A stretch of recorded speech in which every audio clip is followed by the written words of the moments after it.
You're listening to a social justice podcast, an exploration of our world's social issues, brought to you by NES Design and Construction and hosted by Nicola Spurling on the traditional and unceded territories of the Kwikwetlem, Katzie, and Qayqayt peoples. Hello, this is a social justice podcast. I'm your host, Nicola Spurling, and today I'm joined by Wendy Graves for an episode on autism. Wendy, thanks for joining the podcast. Can you introduce yourself briefly? Yeah, hi. It's nice to be here. As mentioned, I'm Wendy Graves. I'm living in Chilliwack right now. I'm Stolen Nation territories. I am a solo parent to a neurodivergent child as well, and I'm also autistic. And so I was happy to join you today to have a little discussion, and thanks for having me. Absolutely. And I think at this point in time, people are relatively aware of what autism is. But for those who maybe aren't or who aren't as familiar with what autism is, can you explain a little bit about what that is? Yeah, so I wouldn't be able to quote the DSM on the sort of medical diagnosis definition, but as far as what sort of research and like sociopolitically we would be considering autism is a often heritable neurological difference. And for some people, there are elements that are disabling. For other people, they may have elements from their autism that they find beneficial.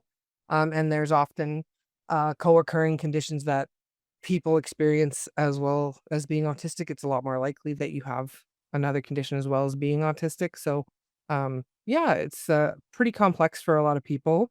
And Hmm. it is a little bit sometimes defying definitions as they currently exist. So I often use neurodivergence to describe myself instead of just autistic because it is a lot more complex for me than just the one diagnosis. And it also just kind of stops people from boxing you into a preconceived notion of autism because autism has been so sort of misrepresented in the media over the years. Right. And that's kind of one of the things that I was told when I was trying to find someone to interview about autism is it's difficult to just talk to one person because everyone's going to have these different experiences. And I hope our audience keeps that in mind as we go through this conversation, that you're going to be talking about your perspective and your knowledge of autism, but that doesn't necessarily mean that everyone who's autistic is going to have the same types of experiences. But with you specifically, how does being autistic shape your daily life, whether that's challenges you face or strengths that you get from that? I was late diagnosed, so I went through my entire life up to about age 27 with no knowledge of being autistic at all, like not even mentioned, either misdiagnosed or only seen from the mental health perspective from being undiagnosed. And, the distress that can come from being autistic is not necessarily inherently like an autistic trait. Hmm. Um, it is often misconstrued as a inherent trait to being autistic, but that as you just mentioned, everybody is so different, and the research has been the research was focused only on one perception of what autism was likely to be. So then the research had been sort of more biased in the beginning of looking into what autism is, and the labels have changed a lot as well over the years. Like the cluster of traits that we refer to as being autistic now has been called like childhood schizophrenia in the past. Oh, Uh, wow. There is a chance the nomenclature will change again in the future. And that's a part of why some people like using neurodivergence to say they're autistic or whatever, because most of the time you're not going to have somebody who's autistic and nothing else. Um, Mhm. and then also it kind of leaves room for the fact that these medical labels will change over time. Right. And I sorry. oh, go for it. Oh, it was just in info dump mode. So I was just gonna say, so I had like a different experience as a child than somebody who had maybe been diagnosed because we didn't have the right supports, and my behavior was blamed on my personality and character instead of the understanding that it was stemming from unmet support needs. So I recently went through the process of getting diagnosed with ADHD, and it's a bit more of an accessible process from what I understand. The person who was assessing me said, You should probably get assessed for autism at some point in time. But the barriers seem like they're much higher for that, whether that's the cost or just the process. So I'm curious to know, for you, what was that process of getting diagnosed like, or maybe just what is it like more generally for folks? So I got really lucky when I was exploring this possibility of being autistic. There was one doctor who is now retired, and that was a child psychiatrist working out of UBC named Dr. Anthony Bailey. And he did one free adult diagnosis a week at that time because he knew how desperately we were in need of them and that there was no way to access them, essentially no way. Unfortunately, that's not available as an option anymore. So, as you mentioned, the process generally for adults would be simply to pay to go be assessed privately. And I don't think you'd be able to get that done for under like $1,500 these days. And it can be upwards of like $3,500. Mm-hmm. We're in the situation where I am in, where there is a severe enough impairment associated to being autistic. So in my situation, I have auditory processing disorder. So in terms of how some people can have traits that might be a gift and some people can have traits that are a barrier, I have a working memory that is like way up there, and my like verbal comprehension is less than 3%. Mm. Uh, Okay. So it's not easy to see that in my verbal interactions, but that's because I have had 37 years of practice overcoming the barrier, and I am also now, as an adult, able to control my environment and schedule important phone calls with a note taker. And I tell the person at the beginning, as I did with you, that if there's anything important, I might not be able to remember it if we're doing a verbal discussion because my brain is working so hard to process it verbally that I just can't remember a darn thing. So, so yeah, gifted in terms of working memory, but then with like such a huge gap between what they would sort of say my baseline or whatever and the hearing, the verbal comprehension, not hearing, but verbal comprehension is 3 deviations past my norm. So that qualified me along with my autism diagnosis to get community living BC services. Mm-hmm. But most people who I don't know about most actually, but many people who qualify for an autism diagnosis don't qualify for CLBC because of overly restrictive assessment requirements. You have to have both your autism assessment and basically either a psychoeducational assessment they can use or a psychovocational assessment they can use to assess your global functioning, because that has to be impaired enough to qualify at CLBC. So that was life changing to access after all the years of struggling to get by without a diagnosis and without any support. Because even though when my diagnosis was mental health, the symptoms were symptoms, sorry, at the time when I thought it was a mental illness, I would have used the term symptoms. Uh, but now what I understand are autistic traits and sort of trauma behavior on top of that, or it's autistic traits, but then like on top of it, there's like also have ADHD and stuff like that. So that's the exact same trait or symptom set on paper, but for mental health, zero supports for daily living. On the autism side, suddenly there's this whole support system of community living. They do serve some other people as well, but it's pretty much the only support available for autistic adults, and it is very overwhelmed, just like most services in our province and country right now. So Right. And because it's so overwhelmed, is that why a lot of people will get diagnosed as adults instead of as kids? Or is there some other reason why it takes people a while to get a diagnosis like that? well, this is a long, complicated question. There is tons of gatekeeping and reasons why people are late to be diagnosed. Just like a lot of things, like cis het white men were the first people to get noticed for all of this stuff. And then, so even people who were more apparently autistic at the time, if they were perceived as girls or women, would often get immediately misdiagnosed as being like just hysterical or like me mentally ill. And then they didn't look into neurological differences as a possibility for the distress.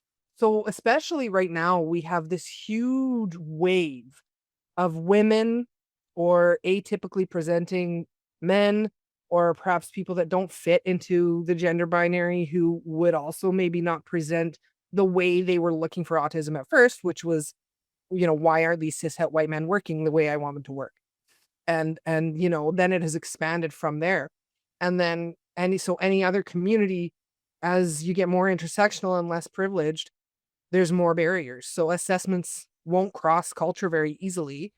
And if you are not financially privileged enough to be able to put that money out or qualify for a loan or find some type of service provider to pay for the assessment, then that's another reason why people aren't getting assessed. There's other reasons too, like the assessment process itself is difficult. You have to be able to get to the doctor, go there, sit there, do these assessments without having meltdowns, or perhaps having meltdowns, but having doctors who are understanding and, will work through that with you, right? I had to split mine up into several days. I had to use Work BC to get the psychovocational side of my assessment done, because although I had my autism assessment, I didn't have a global functioning assessment. So I need that to qualify for CLBC to get supports for work. So yeah, so there are a lot of barriers, and that's just talking about adults. For children, those same stigmas exist in terms of like the intersectional considerations. And then there's also the fact that the province heavily, heavily, heavily gatekeeps the autism diagnosis. So Mm, there's a central location that they tend to put children through on the mainland side called Sunny Hill, and then there's a different system on Vancouver Island, but people will wait years to be assessed by these doctors, and some of them are just terrible at their job. They are using very outdated metrics. They are using things that we now know to be sort of myths or stereotypes that are not true. Like, they're not using the right assessment scales. And what will happen is that the child who is definitely autistic is getting sent out with what we call an alphabet soup diagnosis. So, oh, they have ADD and ODD and SPD, and it's not even good medicine, because in medicine, if one condition can explain everything, it's the one condition. It is not the 10 other conditions. right. So they are not following that for some reason at Sunny Hill. And that's where you get into this political discussions. Well, why are they gatekeeping it? Well, it's because there's money involved. As soon as the child gets the diagnosis, they qualify for financial support through the autism funding unit to support their needs, and that's expensive. They don't want to do it. They're trying to phase it out because of the cost and other reasons, but that's one of the things that has made a huge difference for families raising autistic children in this province, has been that funding unit to just equalize the playing field a bit from the discrimination that our kids are facing in every aspect of their life, trying to get into daycares and schools and after school clubs that are not made for them, that are inaccessible. Like, I use wheelchair part-time. I can't even get into my kids' building at school because they let the accessible parking spots get completely blocked in by the through lane and the pickup lane. So, there's just so many barriers to taking part in every aspect of living in a community for us. So not having the autism funding unit available to us would be very detrimental, and I hope that they reverse course on that decision, but we shall see. Hmm. And what are some misconceptions or stereotypes? You talked about how those are being used in that assessment process, but what are some of those common misconceptions or stereotypes about autistic people that come up? We'll get assessors say things like, "Oh, they made good eye contact, so they're not autistic." Mm, Or, "Oh, they lied, they are not autistic," or "They used imaginary play, they're not autistic," and none of those things are tenets of being autistic at all. right. So, it's really difficult, and then, people gone, and the other thing is that once you've had that assessment done, even if it's not at Sunny Hill, even if it was just by a different, like, unqualified assessor or whatever, you can't even just go to a different doctor to get a proper assessment. You have to then wait, I think it's either a year or 2 more years before they will consider a new assessment. Oh, wow. So they really make it impossible, and I got lucky when my daughter was on the wait list for Sunny Hill, which I, at the time I thought was going to be our only option because we're low income, their Variety Children's Charity uh, got a donation and was able to offer paying for private assessments for some people. So I was able to use that track along with the infant development center, the child development center, and get the reports that I needed to be able to get a diagnosis for my child. And I felt really lucky because I just knew how unreliable using Sunny Hill was, and so that is still available to some families to in some manner, but I think only for young children, whereas it originally was for children of any age. So they've had to scale it back a little bit, but um, there are sometimes options as well. Like, but you have to, you know, families are gonna have to resource hunt a lot of the time to be able to find ways. Like sometimes there's grants you can apply for, but that's all work that parents who are trying to parent their likely to be autistic, undiagnosed children with no support. The last thing that they have time to do is go researching and filling out grant applications to get the medical care for their child that they need, that they should just have a right to. Right. And you used the term neurodiversity previously as a way of encompassing autism as well as other mental health, I guess, experiences, you might say. Can you explain what neurodiversity means as a concept? Okay, so neurodiversity is meant to refer to groups of people who are both neurotypical and neurodivergent. So it is I don't want to say unfortunately because I'm not really here to rag on anybody who's just misusing it. The reason that there is a bit of a contention about how these three words are getting used, and I'll tell you the three words in neurodiversity is one of them, is because they're being co-opted by people who should not be using the terms at all. So, Mm, but so neurodiversity was always meant to refer to the state of the earth. We are neurodiverse. The earth has neurodiversity. There's never been a time where there was only one neurotype on the earth. So it's a socio-political term because most of these conditions have been made medical and then brought into socio-political discussions. So neurodiversity means diverse groups, including all neurotypes. Neurodivergent, I mm, got myself, I'm neurodivergent because I am not in what society has dubbed the neurotypical mindset. right. Okay. Okay. So neurodivergence or neurodivergences, those are the conditions themselves. So I'm neurodivergent. I have a neurodivergence. My neurodivergence is autism, or I have neurodivergences. I'm autistic. I have ADHD. I Hmm. have PTSD.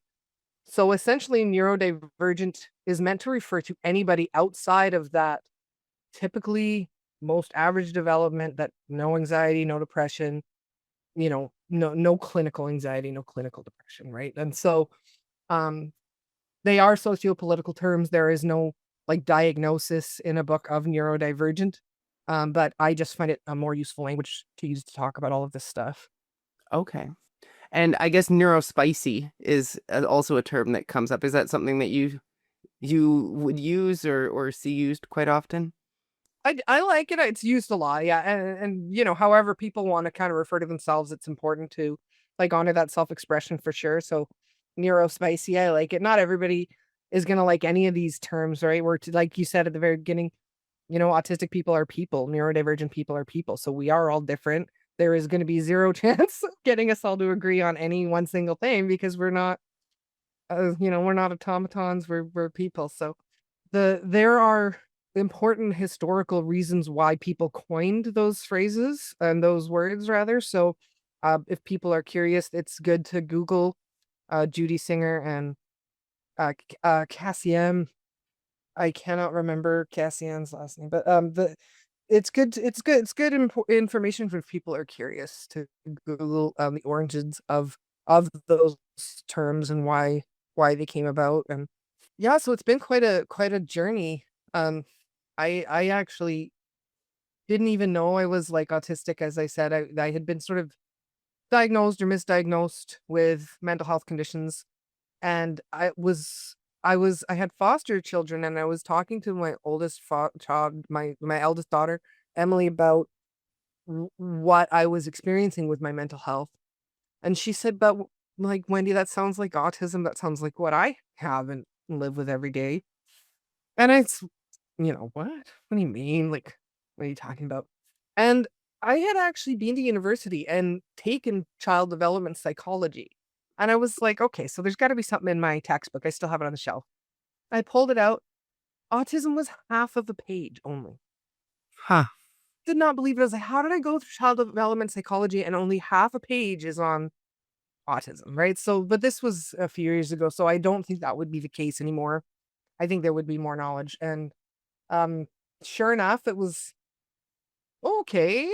This might be worth looking into. And then so I became one of those, people of sort of feminine person and had been missed and misdiagnosed with just mental health conditions. Like, even if, my mental health was poor at that time, and maybe I sort of did have a lot of the things going on that are in common with the diagnoses that I had, which very common misdiagnoses for people who are autistic and like feminine presenting, or who are women, or who are so atypical, like men that are typically, sorry, men who present atypically, or like I said, people who are just outside of the gender binary. So those stigmatized gender roles for autism, like, they don't really exist. They were just sort of making it up as they went along and assuming that, oh, autistic boys act this way, autistic girls act this way. And it's obviously not going to be like that at all. So they're expanding all of that, and they do change things quite often in that world. So then I started trying to figure out how to get diagnosed and joining lots of groups, and my whole life changed. And a lot of the mental distress that I was in on a daily basis began to lift as I understood what I was experiencing and why it was so hard trying to live life as if I was not that. And Right. so it's been quite a journey since then. About 10. Hmm. Speaking of neurodiversity, we talked before this podcast about the neurodiversity paradigm, and I'm wondering if you can go over the core ideas or tenets of the neurodiversity paradigm. Yeah, so as far as I can remember, and it's been a long time since I first read all of that, but the term was coined, as I sort of mentioned briefly, because when autism was first being researched, it was really only researched from one angle, and that was to eliminate it. Um, the the same doctor who invented conversion therapy, which is now banned here, I believe, invented what used to be considered the gold standard of therapy for autistic kids, and that's applied behavioral analysis, ABA. And it was all about what they were coming from, this concept that they didn't believe like autistic people were even fully human inside, and that we needed to Right. have like humanity instilled within us, and that we were sort of these blank slates that needed to be sort of essentially dog training. Very similar behaviorism to dog training. It is very dehumanizing, to be honest. Like, especially at the beginning of when they first started doing all this therapy, I use that term loosely. Hmm. So the neurodiversity paradigm came about to sort of suggest, like, we all belong here. Like, autism has been here all along. It's only in these sort of rigid medical paradigms that there is this imaginary gold standard of existence that autistic people or people with ADHD are not living up to. That's the typical neurotypical versus neurodivergent. So it is, as I said, like a socio-political term, but I do believe anthropologically that it is correct.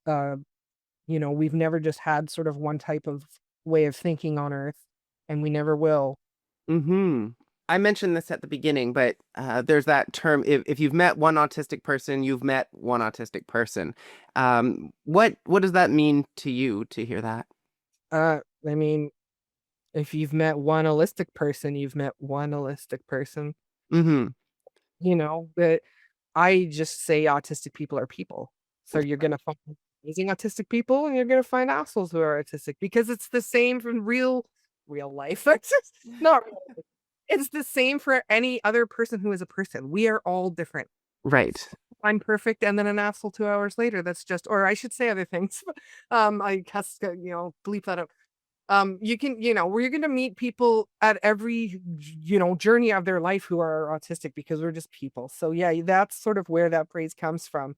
There are shared experiences that we have, but a lot of the time it's not because we're affected the same way by our autism exactly, but it's because the experience of being autistic in this society or marginalized in this society will bring about predictable things like, discrimination and being marginalized for being different and being persecuted for those differences, having your differences medicalized and then pathologized. And then they try and, in the past, give you inappropriate medications and inappropriate therapy to try to get you to seem less divergent and more average or more typical. So Mm-hmm.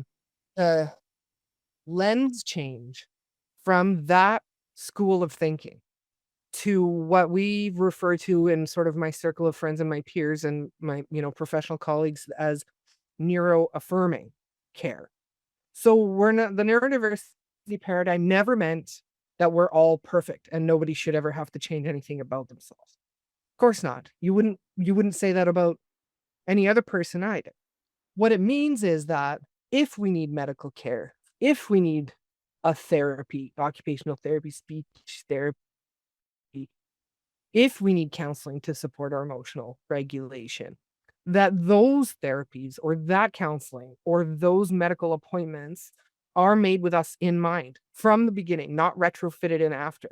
And that's true for so many other things too, because that's a part of why I'm so involved with trying to learn more about like anti-oppression. Because at first I, was just talking about being neuro-affirming because, me expanding my experiences. So I had always been sort of one to volunteer with marginalized groups. I've always had that sort of equitable mindset as a part of who I am. And so I immediately wanted to go to work advocating about the unmet needs of neurodivergent people. And then as you go along and you're sort of supporting all of these different, what seem at first to be isolated, marginalized groups, it becomes clear, very evident they are all connected, and the topics that you've recently been discussing on the podcast very similarly are so connected. And that's why I am trying to learn a lot more about anti-oppression values now, because they include sort of advocating for unmet needs for neurodivergent people, but they also include all the other things that I've talked about that make it hard. If you are a marginalized gender, if you are low income, if you are racialized, they just add layers and layers of barriers to all of these things that we've been discussing. So the socio-political terms, neurodiversity, neurodivergent, neurodivergence, they are useful in these discussions about anti-oppression and disability rights. So Right. Yeah. And I think obviously those terms are useful. And at the same time, you're going to have people that hear a term like that and they want to put that group of people in a box. They want to say, okay, autistic people all behave this way, or it could apply to any group of people. And so I'm curious to know how the intersections with race, gender, class, neurodiversity, how all of those intersect. And so, with this conversation being about autism, how does being autistic intersect with all of those other factors? so in terms of these different topics that we were discussing, it's interconnected in the sense of, again, an anti-oppression lens. So originally, autistic behaviors were completely pathologized, and a lot of the other marginalized groups that we've sort of touched on or people might be thinking of right now, they similarly would be experiencing, pathologization of their behavior because it's different to a social norm, not because it's actually a problem. Right. Um, then that is compounded if you are or if you are lacking privilege in other areas. So if you are low income, you cannot go to pay for a private autism assessment. Hmm. You are disabled. Like for me right now, if I was trying to go to doctor's appointments, like I could not go if they were on a second floor without an elevator. I could not go if there is not parking close enough because my wheelchair van is being fixed. So I would need to have parking that was very, very close. Otherwise I would not be able to get there. I was went through a period of time where I wouldn't even have been able to go to those types of doctor's appointments without a support worker with me. I didn't qualify for support workers before I had my autism diagnosis. So how would I get to the appointment to be able to get the diagnosis? So, and it just goes on from there. If you, if any person was listening to racialized people discuss their experiences in the medical system, those communities have hugely specific barriers to accessing medical care. Like they would not have created the tests for testing autistic people with other cultures in mind. Generally, that's the same reason why IQ tests are so suspect a lot of the time, because they are questions that are, is this person intelligent within this very specific social norm setting? And it's really only testing one specific type of intelligence. Hmm. So, though, and that's why diversity is so important in all of this, in all of research, in every stage of being in a community. We need the diversity of people, of minds, of intersections, because otherwise the bias is there towards whatever group is dominant. Like, you know, it's been expressed to me a few times that even the groups that I've tried to volunteer to admin, that it isn't a safe space for racialized people. And I think that even if I had been more educated than I was when I started volunteering, I'm still white. Like, so there is never going to be a way that I can perfectly assure safety, because I will never have the lived experience education of that community, that marginalized community that needs their own sort of space and advocacy. They need their own space and advocacy and have unmet needs that I would never be able to think of because I'm not in that community. So Right. that's how everything is connected in terms of the anti-oppression. That things there's just no way to not be connected on those levels. Hmm.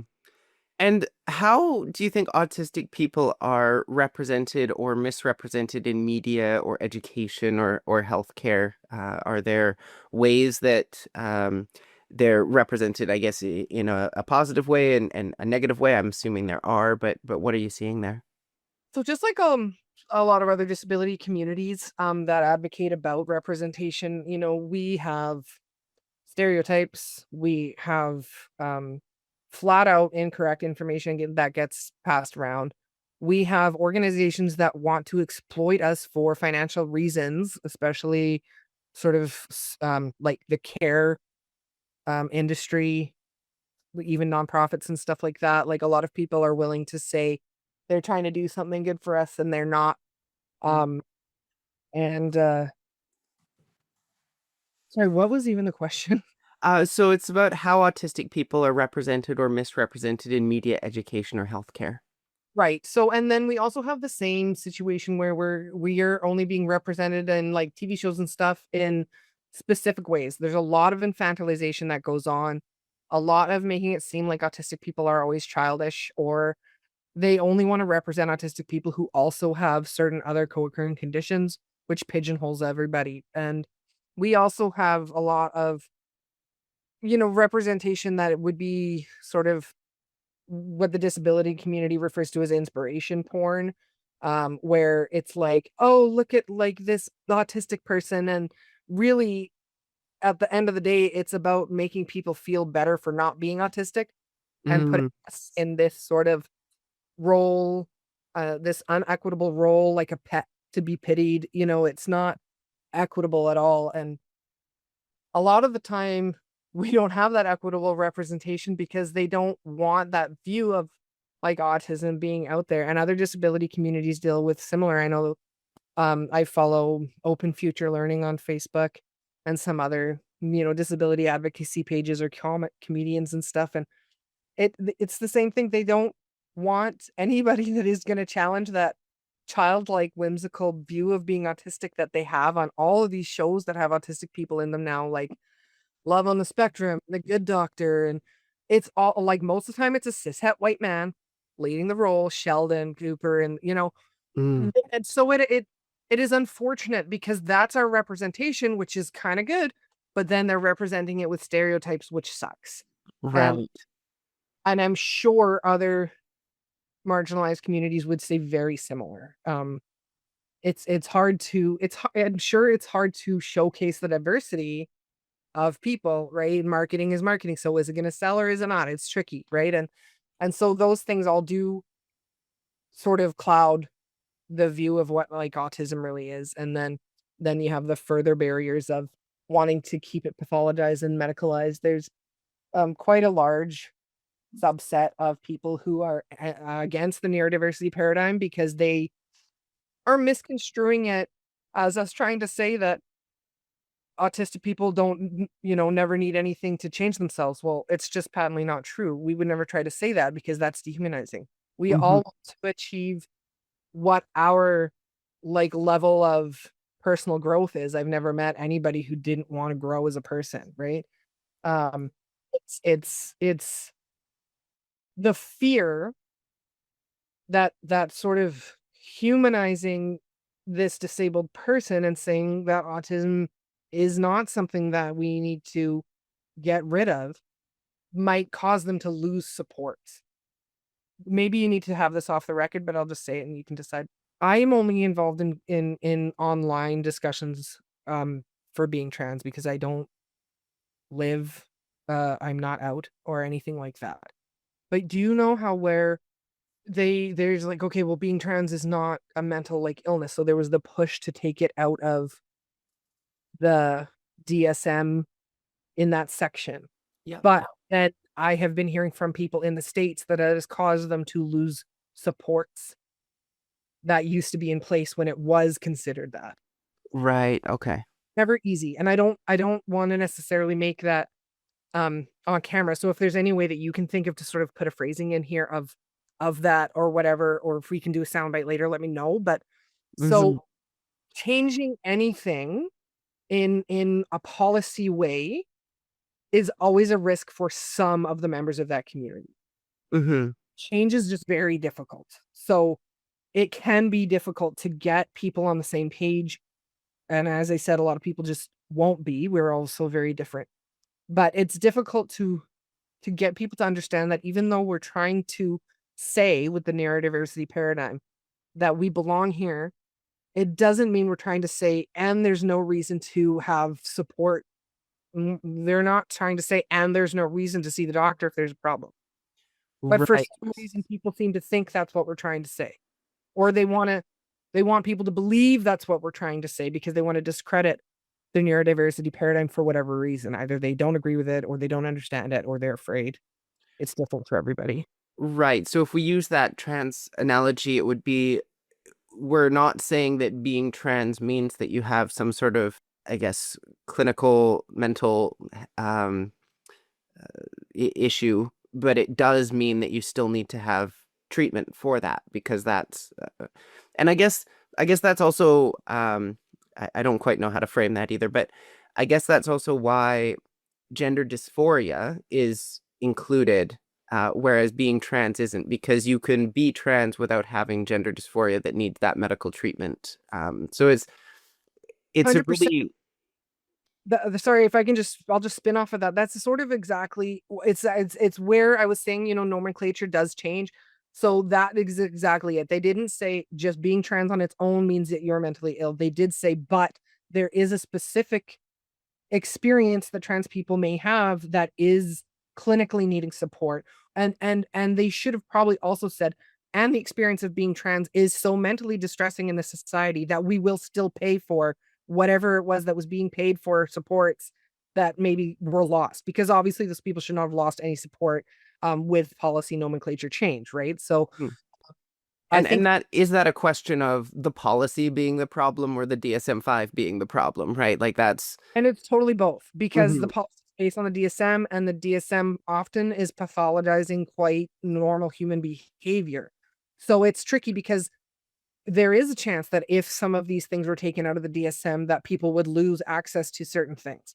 And so Hmm. maybe we don't want that, which, and that's a societal thing. Again, that's where the socio-political comes in, because if we're saying we're only going to support people with this specific diagnosis, it's totally inappropriate. Look at my example. I needed those supports, whether the tick box was in autism or in a mental health condition. So there is some, people posit, and there could be a change where it's like, okay, yes, we recognize that for a lot of people, autism is this sort of heritable condition. In and of itself, it may not need to be considered a medical diagnosis. But if there is impairments because of that, then they would then be supported, because then it would be considered sort of what they refer to as autism spectrum disorder. Right. So that, and that might be tricky, because yes, if some people are assessed to be, yeah, okay, well, yeah, we are saying you're autistic, but we're not saying that you are in any sort of need of support. That's back to square one, right? So um we are doing well in some areas, like work. BC is not diagnosis dependent. Applying for CPP and the disability tax credit also are not diagnosis dependent. You need a doctor to sign the forms and say, yes, this person is impaired. There does not have to be diagnosis to get those. And that needs to be way more widespread. A- Right. And same with gender care and stuff like that in the States, having a dual diagnosis of autism and then coming out and saying that, or not a diagnosis of being trans. Sorry. If you are autistic and then you also come out as saying that you're trans, there is unfortunately people in the States who are trying to say, no, you're not trans, you're not accessing these supports, you're just autistic and confused. Right. So There, taking that autonomy away from people who are autistic and saying you can't think for yourself, basically. and so while we might be slightly, and I use that term slightly, ahead of the States right now, it's always a huge fear that we will just slide right into the same problems that we're seeing in the States with huge discrimination. Track 2 Made is right on that, where, we need to be really safeguarding this, and we're not. And autistic, disabled people are, this is it's a dark turn to bring up, but it is just the case that right now, with the global rise of fascism, capitalism will always put people with disabilities in second tier citizenship, and it's just not appropriate. It's not okay.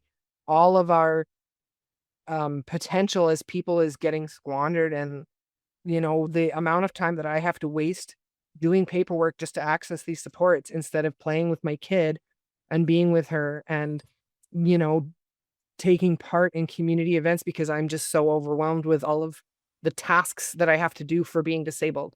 you Hmm. know I have energy disability, so there's a chance that I could work if I wasn't expending all of my energy on this bureaucracy. But by Right. the time I'm finished, I've been going to all of these appointments and getting all of these assessments for years for myself and my child. And I am so burnt out, and I'm so exhausted. And it is just wrong. I shouldn't have to be jumping through any of these hoops. I should not have to go to my kid's school and not be able to get my wheelchair out of my car to pick her up on the playground, because it is so overwhelming or inaccessible to people with disabilities, because we are already marginalized. And then that is a social opportunity at the end of every day that has been taken away from us, because Right. I can't just go and sit on the playground with my kid and meet the other kids and parents. Hmm. So, the meaningful inclusion of all of these marginalized voices and neurodivergent people, like, really needs to be kicked up a notch right now. And it's hard because people are so tired and so weary from global events, but it's now more than ever that we need to, like, stand together as marginalized people and communities. So, yeah. Right. And so what do you think genuine inclusion and accessibility actually looks like in practice? Well, we have standards of universal design. So we do know what this looks like for a lot of people. There's been a lot of research done into it. It's money. It always comes down to money. Hmm. Oh, there's not a lot of parking spots, so they don't have the parking spots big enough for wheelchair ramps that come out of the side. but I also can't use a back ramp because that would block the parents' through lane. And so anytime that and it needs to be from the bottom up, like the experiences that I've had with my child in school this past year, it's just so goes to show there is no way to retrofit disabled people into society. It needs to be broken down and started from the ground up with accessibility in mind. Mm. Like, they refer to it as the curb cut effect. Like, nobody is impaired by a ramp except capitalists who want that space. So put the stairs there so I can build something else instead of a ramp. Mm. And that is my life every single day when I try to shop, when I try to take my kid to school, when I try to go to parks, when I try to go to civic events, doctor's appointments. It is I have to add hours and hours and hours of reconnaissance just to find out whether the parking lot's accessible because that information is not even um accurate if you try and find it online. So and these are things that I myself have learned from disability advocates who are already saying what needs to be done and being ignored. So it's tough. Right. And bringing the conversation back to autism more specifically, what is something that you wish more people understood about autistic people? That we're super sexy, fun, and awesome, hilarious.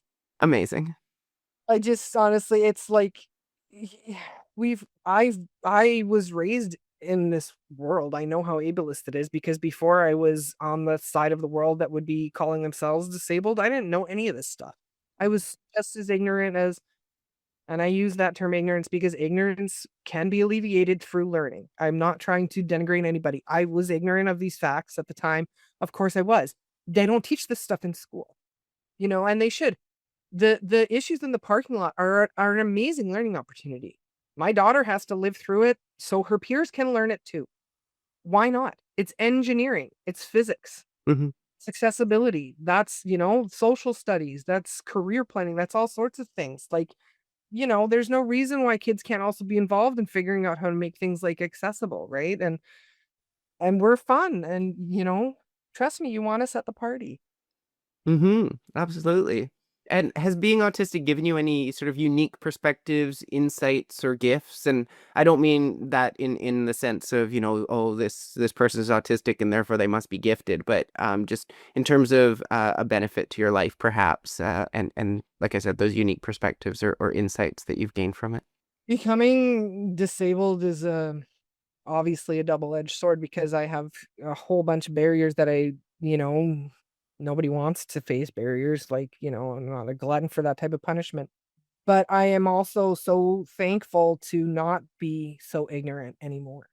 It's difficult to be really self-aware in the world right now, but I wouldn't want to be anything else. I wouldn't want to be the person I was pretending to be because I thought it would bring me success. I Mm. never really liked that person anyway. And it didn't bring me any success, it just brought me heartache and trauma. So, um, I would say that, like, it's always been a bit of a gift. I don't think that I would have been justice-oriented as a child, even if I was imperfect at it, obviously, as a child, but, I believed everybody deserved to be treated equitably and well, even if I didn't have the language or I wasn't, like, living it because, as a kid, you just do what your parents and your social community does. So, I'm grateful that in a way that I had a chance to unlearn all of that. And I have to admit that I'm hyperlexic, so taught myself how to read, and my child has the same condition. It is not without, like, oftentimes if there's something that people would refer to as a gift, there's something that my brain or body had to give up for that gift. So Right. being hyperlexic is a bit of a gift in a text-oriented world where it's the same language that I was exposed to when I taught myself how to read. But increasingly, the rules that I sort of learned reading and grammar and communication under are changing. Linguistics changes so fast and things like that. So it was a bit of a bonus at the time in school to be hyperlexic. But if the reason that I'm hyperlexic also meant that I have this hearing problem, well, that's not really a gift to me. That's a huge barrier. Right. Every time like I message somebody on their website or do a contact form or send an email and all I get back is call me at this number. And it's like, Do you think I do not know that phones exist? Because why would I email you when your phone number was literally right next to the email me button if I Mhm. want to talk to you on the phone? And those types of things. And I totally might have done the exact same thing before I understood that I was disabled because that's just what you do. I don't want to type all that out. Just give me a quick call. But that's what ableism is. You don't need to understand you're doing it to be committing the ableism. It's the same as racism, sexism, ageism. You don't need to do it purposefully to be doing it. Right. It's tough because advocating sounds so much like complaining to so many people. And it's like you have to almost create a relationship with that person to get them to not see what you're saying as just complaining. And Mhm. it's hard. I don't want to be seen as just a, triggered Karen when I'm trying to advocate for myself or my child. But if I don't, we don't get to leave the house. So I don't really have a choice. And it's so triggering to have to advocate. And then there's just no way to not be in fight or flight mode when every single day I'm fighting just to get into the building. Not even into the building, just to the outside courtyard playground, and I can't even find a way to safely do it right now. And, so again, it's just the most marginalized people are having to do the most extra work to access something so basic like public school. Right. And I obviously that's a really important point to bring up, and I also really appreciated you mentioning that gift piece and how you might see a gift on one side, but maybe it's something else that's being sacrificed on the other side of things. And I've noticed that with ADHD as an example, and you get this what you might consider a gift of being able to hyper focus on things for periods of time and get lots done. And then you crash for a couple days and you're not getting anything done. Is that really a gift if you're getting that sort of that negative impact on the other side of things? And we've talked a lot about autism, about disability more generally, accessibility, and the neurodiversity paradigm. Are there any other subjects that we haven't talked about at this point that you think would be really important to bring up? I mean, I think that we've touched briefly upon most things that are the forefront of what is discussed in groups when you're in groups for other neurodivergent people. And each thing that we've talked about, I'm sure you could do a whole another episode with somebody on it because it's so deep. Everything that what a so-called neurotypical person would have to be dealing with in life, budgeting, housing crisis, um, finding work with benefits, maybe trying to find union work if that's what's important to you. Those things are all that much more out of reach for autistic people, especially if they have other marginalized intersections that they're trying to navigate life through. So, I think really that's most of it. I can't think of anything that glaring that I've left out other than, I really want to stress that if any person is navigating, being neurodivergent or raising a neurodivergent person or being a part of their care team, to look into what's like truly neuroaffirming care because it really does change everything. So an example of neuroaffirming care that the public might be used to seeing in BC is that Life Labs. They did sort of run like an autism program through Life Labs, and you can make requests for different, accessibility considerations, and I remember at that time, I was able to lie down for my blood work instead of having to sit up because um, similarly to most of us, have a co-occurring condition called, well, most of us have co-occurring conditions. One of my specific co-occurring conditions is called Ehlers-Danlos syndrome or Ehlers-Danlos syndrome. I'm hypermobile and double jointed, and most of my joints are loose, and it's sort of loose joints and connective tissue, a collagen disorder. So um, that's an example of neuroaffirming care. I'm not trying to say I don't need the blood work. I'm trying to say I need the blood work in a way that I'm not going to faint from my what's called POTS. Is a dysautonomic function. So the adrenaline rush from not liking getting my blood drawn puts me into such fight or flight that I actually can faint just trying to have the blood work done or my EV put in. And I remember one time I was in the hospital and it was an emergency situation. They were trying to put an IV in and I almost fainted. And the nurse who, I know nurses are overworked, but boy, was she not nice to me about the fact that I was fainting. And Ooh. another nicer nurse just kind of came and stuck my head between my legs and said, "It'll be okay." And that did stop me from fainting completely. So just completely different examples of care. One sort of the tough love approach, perhaps, that was not at all appropriate. And then another that was sort of more neuroaffirming, even though I didn't know I was autistic at the time. This nurse could clearly see I was in distress. And all I needed was for somebody to say, bend down and let the blood come back to your head. Right. So Mhm. it makes a huge difference. If these terms are so new in use, we do have service providers that will use these terms and not actually be neuroaffirming. But there are some checklists, and if people start getting into this world and looking into neuroaffirming care, like say on Facebook, on social media, you will start to see in your algorithm service providers like speech therapists, occupational therapists, counselors who work from a neuroaffirming lens. And that is that autistic people, people with ADHD, we all deserve to be here. The world is a neurodiverse place. And that means that I might need to adjust my clinical setting or the way that I approach things. I might need to consider a person's sensory needs instead of just chiding them for being overwhelmed in the bright lights, right? It's and and and it's hard. Change is hard for sure, but it took me from being somebody who I was in such distress. I was being misdiagnosed with bipolar disorder, borderline personality disorder, generalized anxiety disorder, depression. Like I had that alphabet soup going on. I Right. was medicated. I'm not anti-medication, but again, I needed appropriate medication, not the medications that I was being prescribed.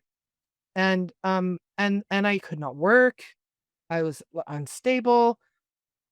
I was drinking alcohol a lot and whatever else and smoking cigarettes. And now I've been able to let go of all of those vices because my body is not constantly in both physical and emotional distress.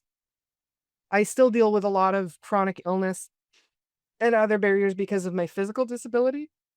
But in terms of the stuff that used to distress me about being autistic, it is so much alleviated because I just don't listen to anything that is based on that other lens. That autism is a problem that needs curing and therapy just to be not autistic. Mhm. I am not in that world anymore. I am in the world of you deserve to be here. This is how your mind is working. This is a great way to accommodate the fact that this is how your mind and body is working to reach your own potential, whatever that may be from your point of view. And I now have been able to access proper care. I've learned that I'm hypermobile. So, things like I was doing physical therapy after a car accident. And because of the pain that I was in and my body trying to heal, all my autism stuff went like into overdrive. And that was sort of the beginning of the real barriers for me because I was trying to go into the gym and I had worked in a gym before. So I know it previously had not been a problem in that environment. Then the very minor exercises that they were trying to have me do were so excruciatingly painful that it was sending me into autism, what people would refer to as sort of like autistic meltdowns, but it wasn't. It was a pain meltdown, but I probably wouldn't have had the meltdown from the pain if I hadn't been autistic. Right. So it's these are all the ways. So, but nobody would have focused on that. They were focusing on behavior, not the pain. Right. They didn't say, well, you're in a lot of pain. It's understandable that your sensory system is in overdrive and can't handle the noise and the bright lights and the exercise that you're trying to do. But that didn't come to me at that time. You gotta push through it, and I was just hurting myself more and more. Sort of started sort of autoimmunity and stuff that I now have to deal with. So it's really important that autistic people are not forced beyond what they are telling you is their limit, like ever. Not the way parents think that they need to do it for children. Like, no, they need radical acceptance that this is exactly where they're at and this is where it's going to be accommodated because it's not easy to move forward from any stage of life if you don't get to experience that stage first. Right. So sometimes people try and refer to people who have conditions like ADHD or autism as like this delayed emotional age. Oh, they're 16, but they are 7 inside or whatever. It's like that's all sort of language that we could maybe optimize. And I do believe that neurodivergent people often need longer to reach the same milestones as neurotypical people. But from what I'm seeing, a lot of the time it's because either there's a co-occurring condition or very simply that family has not been able to access social situations for the child to be able to progress social emotionally. And it's the same for adults. If you don't happen to be an adult who comes from a privileged life with a stable family and stable finances, with your medical and neurodivergent needs met, you don't just magically grow older and those problems go away. You Hmm. know, I talk a lot about, because a lot of people who are getting diagnosed with autism and ADHD now had parents who went through their entire lives with the same conditions and no diagnoses, Right. but they dealt with it through, like smoking cigarettes. Nicotine is a stimulant. So a lot of people who could smoke at work were fine, and then as soon as you couldn't smoke at work, huge problems regulating. And Mm. have known necessarily that it's because, oh well, you have ADHD and the smoking was a self-medicating for you. People don't know that. And so there is often an almost like a generational trauma as well that we have to heal as a family unit, or if you're not lucky enough to do it with your family, you have to try and do it on your own. And it doesn't go away with just therapy. People need to experience that co-regulation that they did not get as a child if it's been missing. So for me, I know like things that I didn't get to experience as a child in the same way as everybody else because perhaps I couldn't go to as many social events because, say, my mom needed to be able to handle that social event plus my sister and my brother and me. So maybe we didn't go, right? And so that's another thing where, well, that means that I need like 10 times as many social experiences in my adult years before I reach the same level that my same age peers were already at because I don't have the experiences to be able to do it. Hmm. A lot of the time in the different groups that I'm in online, people have brought up sort of a big sibling, like, big brothers, big sisters, but like for adults. And I think it's a really good idea, especially as I was sort of mentioning right now, the world is sort of tough for everybody. And it's the exact right time to, instead of what the pulling up the ladder and being like, well, I don't have, resources or time or energy for, community connections or helping people who are in a worse situation than me. We need to be doing that twice as much right now. Right. And that's just the case. Hmm. And you mentioned this at the beginning when you started answering this question, the fact that we could really start digging into all of the topics that we've talked about as their own independent episodes because there's so much to talk about. And I think this is an issue that we run into in this podcast all the time, where it started off being about social issues and the big sort of overarching social issues. So I think the overarching one for this would be, disability or accessibility. And then now we're like digging into those different components, but then there's components within those components. And it's sort of, you can really dig really deeply into these issues. And we haven't had a chance to do that yet. But I appreciate you taking the time to dig into autism as a kind of a broad topic today. And I like to end all of the episodes with the question, what can our audience do to help? Whether it's supporting autistic people, learning more, or challenging stigma as it relates to this issue. And maybe you've already answered this. You talked about how people need to be more neuroaffirming, but is there anything else you'd like to say with regard to how our audience can help? Can I do a shameless book plug? Oh, absolutely. Okay, so to help, you need to go buy and read The Person Who Arrives by Dr. Leah Kelly. Just because it talks about literally everything that I was just talking about with you and then some in a very accessible book. And I think that if you are anybody who wants to know more about sort of disability, the educational system, being autistic, and how those things work together. Dr. Kelly was a teacher in Chilliwack for like the entire sort of period of her career, and then she's retired from that to become a doctor, and sort of works more in a consulting role now, and in education and training, and the book is just amazing. So, the reason I mentioned that book is because if people want to help, it's like almost literally anything that you want to do is going to be helpful. So, you and I, our circle started crossing paths because we were doing sort of counter advocacy against people who were against the SOGI curriculum, which sexuality and gender identity um, curriculum in BC. Hmm. And so, that actually crosses over with advocacy for autism, because people who are autistic are 7 times more likely to be trans. And they don't know why that is. They don't know if it is something like within us inherent when we were born alone, or if it's that, and because we are not um as easily swayed by social pressures. So we might have already sort of just been disregarding social gender roles because we don't care about other people's like social gender roles.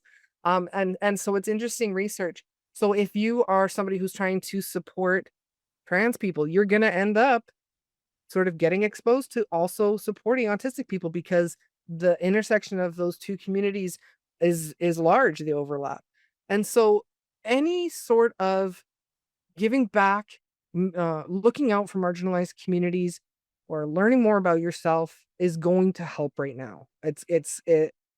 I would say, don't necessarily go and donate to like autism causes because a lot of them do not actually support people like directly. I'm much more of a mutual aid person. So it's like if you just happen to know an autistic person who is struggling and you're able to directly help them, that will go a lot further than, putting $20 into a charity that's going to take 10 of it, filter 4 into like a different nonprofit, and then maybe $1 of it is put into like having a sensory calmed area at a festival. Like it's just such a huge waste. Mutual aid, working directly with the organizations, volunteering for them, saying, "Hey, I want to volunteer by putting a sensory calmed area together," or not necessarily just sensory calmed. That's just an accessibility feature for me, but not everybody wants a sensory calmed area as their accommodation, but it's just one example. It as I said, just any type of giving back to your community right now is going to be helpful for sort of everybody who's in a position of being oppressed, and that will help autistic people in the long run for sure. Wonderful. Well, thank you very much again for being on the podcast. This has been a social justice podcast. I'm your host, Nicola Spurling, and today I've been joined by Wendy Graves for a conversation on autism. You've been listening to a social justice podcast, an exploration of our world's social issues, brought to you by NES Design and Construction and hosted by Nicola Spurling on the traditional and unceded territories of the Kwikwetlem, Katzie, and Qayqayt peoples.